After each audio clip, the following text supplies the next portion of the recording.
विश्वासाची साथ।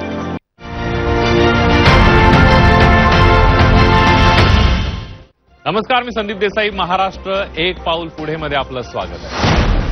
महाराष्ट्राचे मुख्यमंत्री देवेंद्र फडणवीस यांच्या महायुती सरकारने शेतकऱ्यांसाठी पुण्यश्लोक अहिल्यादेवी होळकर कर्जमुक्ती योजना 2026 जाहीर केली आहे। या योजनेअंतर्गत पात्र शेतकऱ्यांना 2 लाख रुपयांपर्यंतची थेट कर्जमुक्ती मिळणार आहे। विशेष म्हणजे शेतकऱ्यांच्या प्रामाणिक परतफेडीचा राज्य शासन सन्मान करणार आहे। 1 एप्रिल 2019 ते 31 मार्च 2025 या कालावधीमध्ये घेतलेलं आणि 30 सप्टेंबर 2025 पर्यंत थकीत असलेलं पात्र अल्पमुदतीचं पीक कर्ज या योजनेमध्ये समाविष्ट आहे। नियमित कर्जफेड करणाऱ्या शेतकऱ्यांना 50,000 रुपयांपर्यंत प्रोत्साहनपर लाभ। ज्या शेतकऱ्यांचं पात्र कर्ज 2 लाख रुपयांपेक्षा जास्त आहे त्यांच्यासाठी वन टाइम सेटलमेंटची सुविधा सुद्धा उपलब्ध आहे। या योजनेचा लाभ राज्यातील सुमारे 56 लाखांहून अधिक शेतकऱ्यांना मिळणार असून यासाठी भरीव तरतूद करण्यात आली आहे। पुण्यश्लोक अहिल्यादेवी होळकर कर्जमुक्ती योजना 2026 म्हणजे शेतकऱ्यांसाठी आर्थिक दिलासा आहे, शिवाय सक्षम शेती आणि समृद्ध महाराष्ट्राकडे एक महत्त्वपूर्ण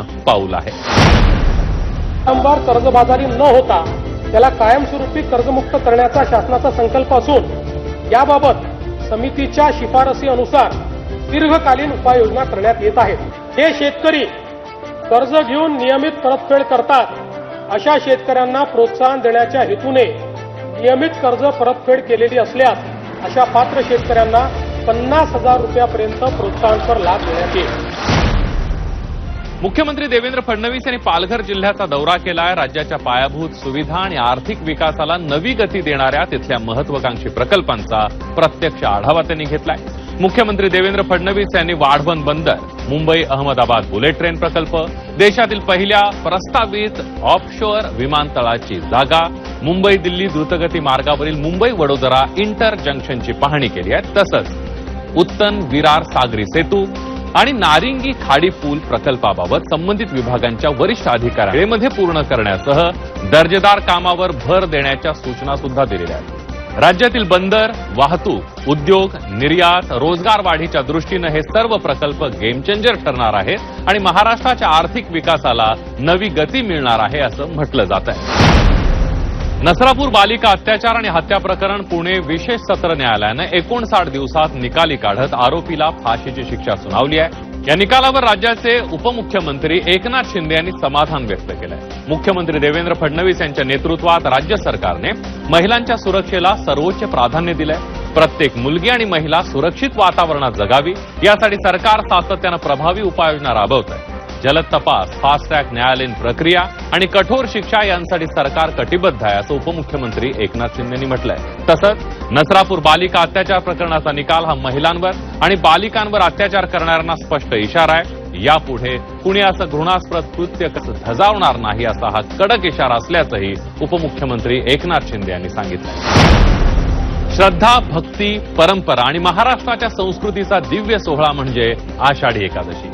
यंदाची आषाढी वारी आणि तीर्थक्षेत्र पंढरपूर येथील आषाढी एकादशी सुरळीत पार पडावी यासाठी पूर्वतयारी संदर्भात मुख्यमंत्री देवेंद्र फडणवीस यांच्या अध्यक्षतेखाली आढावा बैठक पार पडली। आषाढी वारी ही वारकरी संप्रदायाच्या श्रद्धेचा आणि महाराष्ट्राच्या सांस्कृतिक परंपरेचा महत्वाचा सोहळा आहे असं मुख्यमंत्री देवेंद्र फडणवीस म्हणाले। राष्ट्रीय महामार्ग प्राधिकरणाच्या माध्यमातून विविध विकास कामं पूर्ण करण्यात आली आहेत आणि त्यामुळे पालखी मार्गावरील प्रवास अधिक सुरक्षित आणि सुलभ होणार आहे। तरीही यंदाच्या वारीमध्ये लाखो भाविकांची कोणतीही गैरसोय होणार नाही यासाठी सर्व विभागांच्या समन्वयातून व्यापक नियोजन करण्यात यावे असे निर्देश मुख्यमंत्री देवेंद्र फडणवीस यांच्याकडून देण्यात आले। उपमुख्यमंत्री सुनेत्रा पवार यांच्या हस्ते पुणे जिल्हास्तरीय पल्स पोलिओ मोहिमेचा शुभारंभ करण्यात आला। शासकीय ग्रामीण रुग्णालयामध्ये बालकांना लसीचे 2 थेंब पाजून उपमुख्यमंत्री सुनेत्रा पवार यांनी या मोहिमेचा शुभारंभ केला।